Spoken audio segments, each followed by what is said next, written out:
राजा जिसकी 7 रानियां थीं। राजा सभी रानियों से बहुत प्यार करता था, लेकिन उनकी कोई संतान नहीं थी।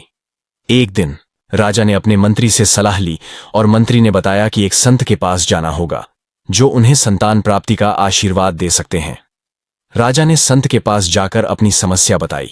संत ने राजा को एक फल दिया और कहा कि इसे अपनी सबसे प्रिय रानी को खिलाएं, जिससे उन्हें संतान प्राप्त होगी। राजा ने सोचने लगे कि फल किस रानी को दिया जाए, क्योंकि सभी रानियां उन्हें समान रूप से प्रिय थीं। अंततः उन्होंने फल को 7 टुकड़ों में बांटकर प्रत्येक रानी को एक एक टुकड़ा खिलाया। कुछ समय बाद सभी 7 रानियां गर्भवती हो गईं और 9 महीने बाद सुंदर पुत्रों को जन्म दिया। राजा बहुत खुश हुए और राज्य में आनंद मनाया गया। लेकिन समय के साथ राजा ने देखा कि सभी बेटे राजा बनने की महत्वाकांक्षा रखते थे। वे आपस में लड़ने लगे और राज्य में अशांति फैल गई। राजा ने बहुत प्रयास किया कि सभी बेटे आपस में मिलकर रहें, लेकिन उनकी आपसी रंजिश बढ़ती गई। राजा ने एक शर्त रखी और कहा कि जो इस शर्त को पूरा करेगा उसी राजकुमार को राजा बनाया जाएगा। अंत में राजा ने घोषणा करवा दी कि उनके 7 बेटों में से जो सबसे सुंदर राजकुमारी को खोज कर लाएगा उसी को सिंहासन मिलेगा। इस घोषणा के बाद सभी राजकुमारों में सबसे सुंदर राजकुमारी को लाने की होड़ लग गई।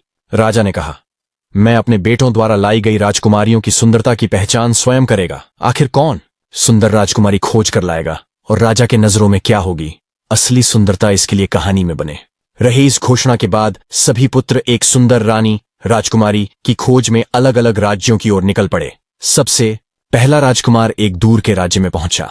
वहां उसे पता चला कि उस राज्य की राजकुमारी बहुत सुंदर है, पर वह स्वभाव से बहुत घमंडी थी। जब भी राजकुमारी नगर में अपने सैनिकों के साथ निकलती थी तो सभी लोग अपनी दुकानों और घरों के दरवाजे बंद कर लेते थे। उसके रास्ते में कोई भी नहीं आता था, और जो भी गलती से उसके रास्ते में आ जाता था राजकुमारी उसे कैद करवा देती थी और बहुत कड़ी सजा देती थी। एक दिन एक मणिहारिन चूड़ियां बेचकर लौट रही थी।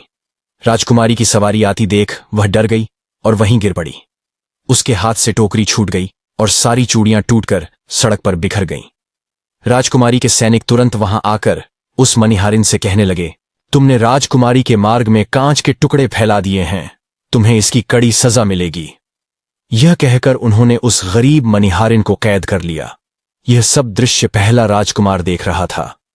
उसने रानी को सबक सिखाने की योजना बनाई ताकि वह उस बूढ़ी मणिहारिन को बचा सके और रानी का घमंड भी तोड़ सके। उसी बीच राजकुमार ने अपनी योजना पर काम करना शुरू किया। तभी राजकुमारी ने एक नई शर्त रखी। उसने नगर में घोषणा करवाई कि जो भी उसकी नाक की नथ के बीच से एक चिड़िया पर निशाना लगाएगा उसकी वह 2 शर्तें पूरी करेगी। राजकुमार के लिए यह एक बहुत ही अच्छा मौका था। उसने तुरंत इस चुनौती को स्वीकार करने का निश्चय किया। अगले दिन राजकुमार शर्त पूरी करने के लिए पहुंच गया। उसने धनुष उठाया और सावधानी से निशाना लगाया। नथ के बीच से तीर निकला और उसने चिड़िया को सिर्फ घायल किया, मारा नहीं। राजकुमारी ने जैसे ही यह देखा वह चकित रह गई और अपनी शर्त के अनुसार उसने राजकुमार से उसकी 2 शर्तें पूछीं।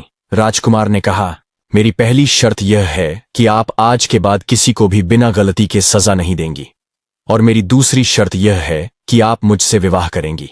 राजकुमारी ने राजकुमार की बुद्धिमत्ता और दयालुता को देखकर दोनों शर्तें मंजूर कर लीं। इस तरह पहला राजकुमार उस राजकुमारी को लेकर अपने राज्य वापस आ गया।